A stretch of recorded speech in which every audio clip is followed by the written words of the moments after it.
Well, hello, my YouTube friend. Tonight I have the utter pleasure to present you this beautiful knife that I acquired recently in a show. That was the first time that occurred in Paris, who is called the Fix. This knife comes from Master Glenn Waters, and I'm going to talk about this outstanding guy in a minute. But first of all, a little history about this show.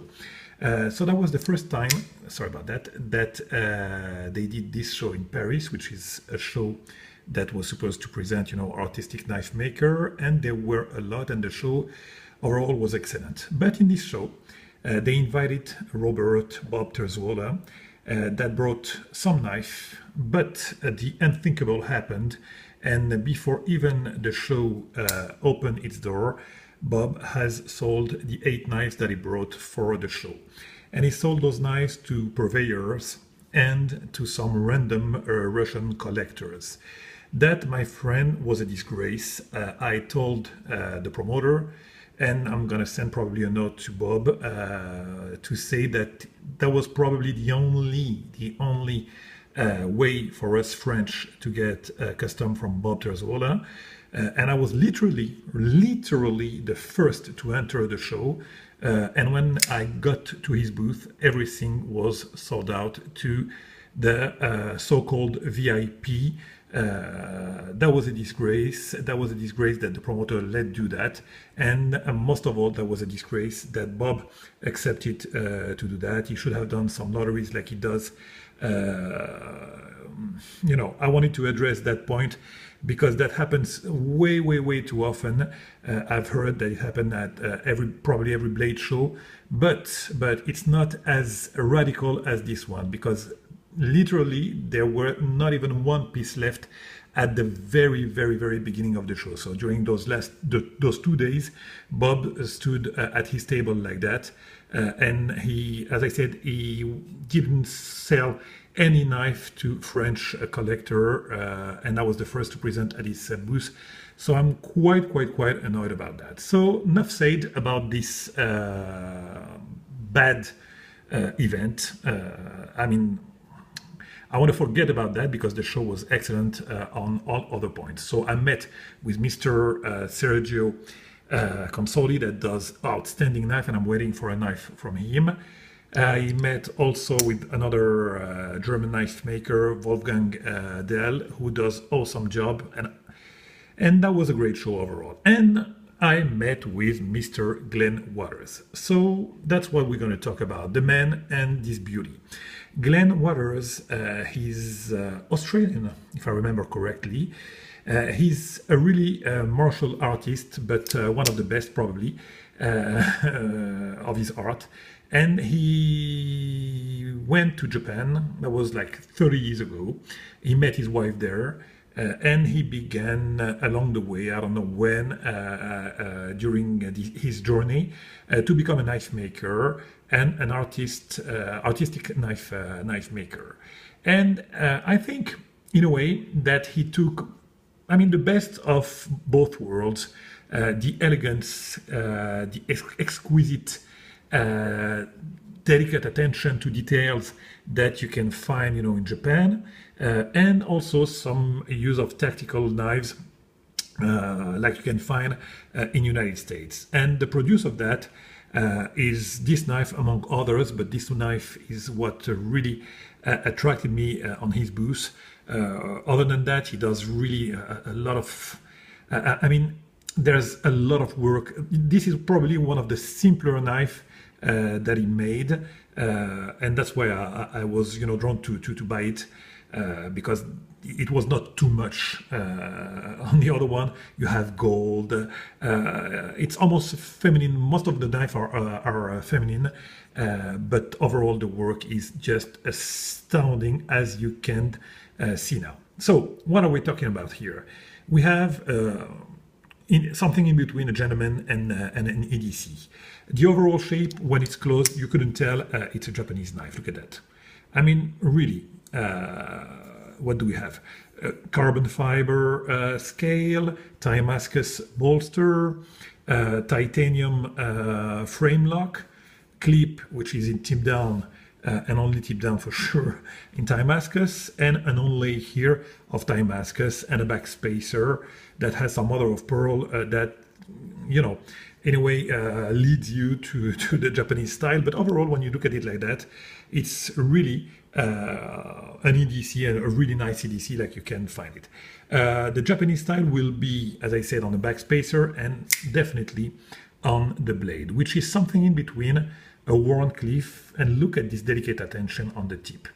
At the very front of the tip, you have a recut there with the first edge that is yeah, that looks like a tanto. So it's in between a Warney and a tanto.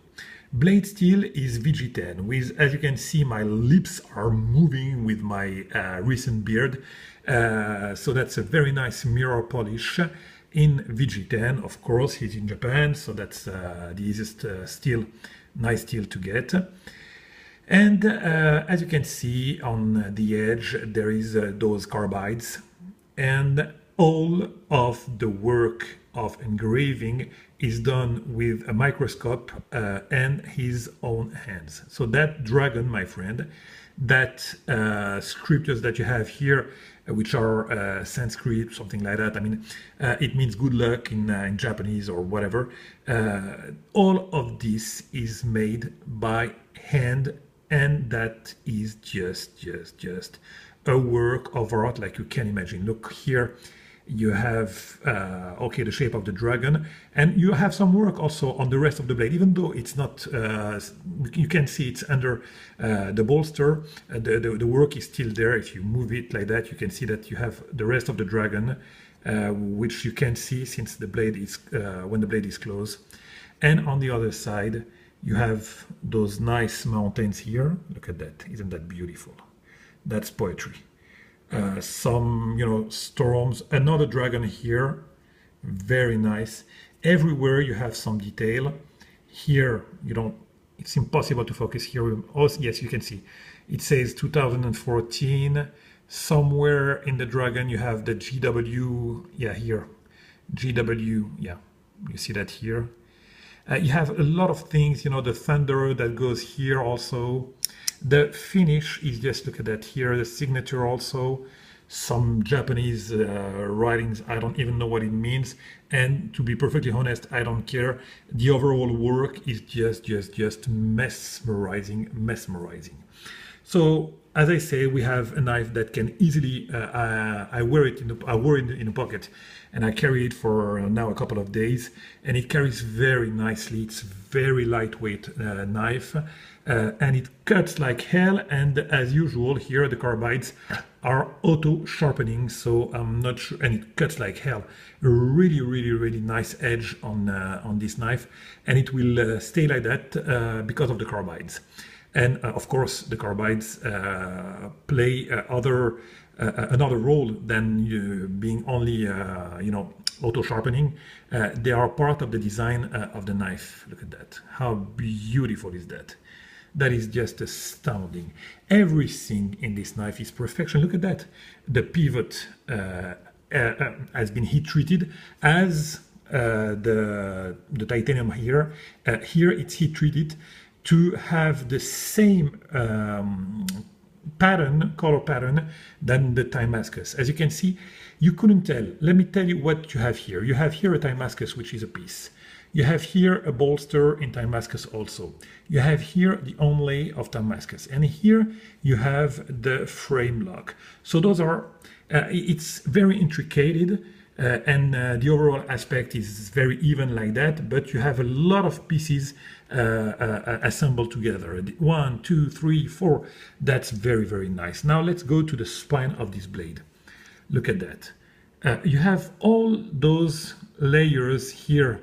As I said, you have the onlay, then you have the frame, then you have this beautiful backspacer with titanium, like it has been, you know, like with this crater pattern, I don't know how to call that, and those pieces of mother of pearl of the very best effect.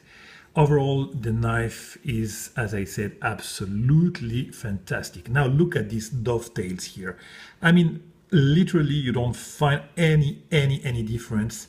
The joints between the Damascus and the carbon fiber is perfection on that side, and also here on that side. The dovetails are just crazy awesome.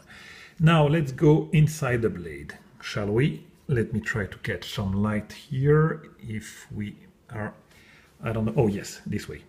So as you can see, as some makers do now, the best of them, they don't spoil the blade. They're here. Actually, here the blade is not spoiled. It's not sterile, but it's not spoiled because you have all those very nice engravings. But here you have the name of the maker inside and the country of origin.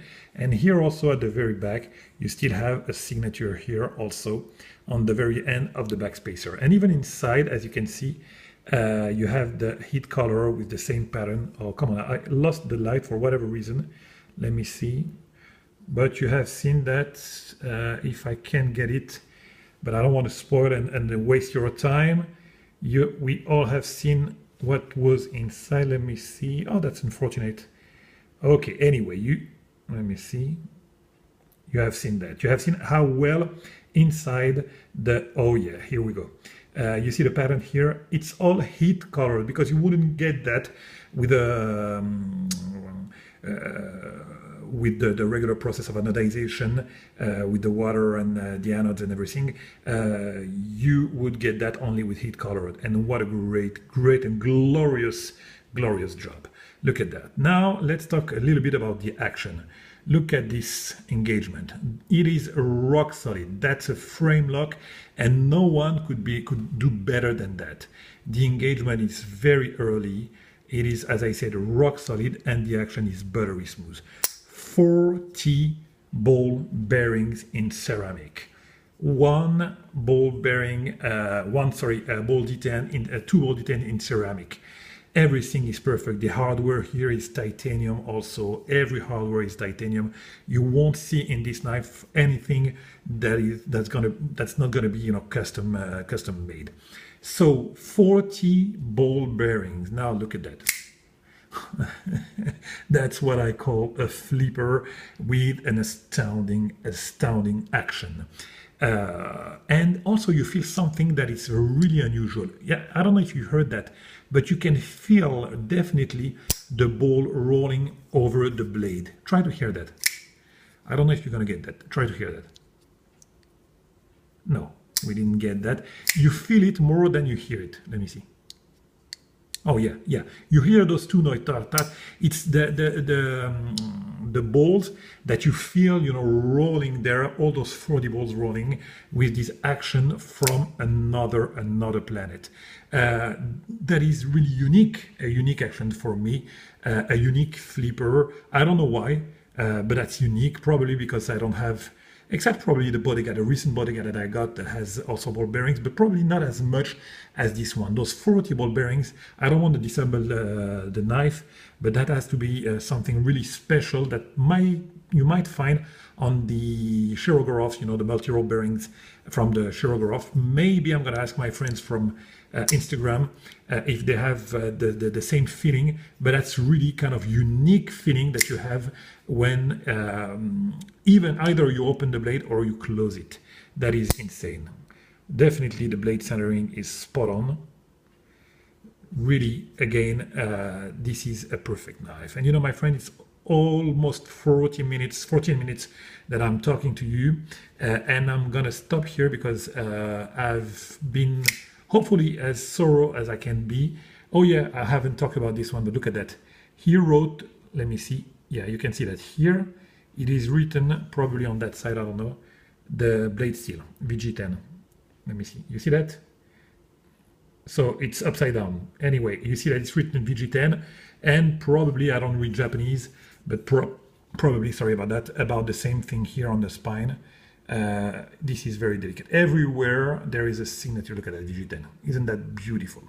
Okay, my friend, as always, I want to keep it under 15 minutes. This is Mr. Glenn Waters. I strongly suggest that you check his knife. As I said, it's Beautiful. Oh, 15 minutes. I'm out of here. Bye-bye.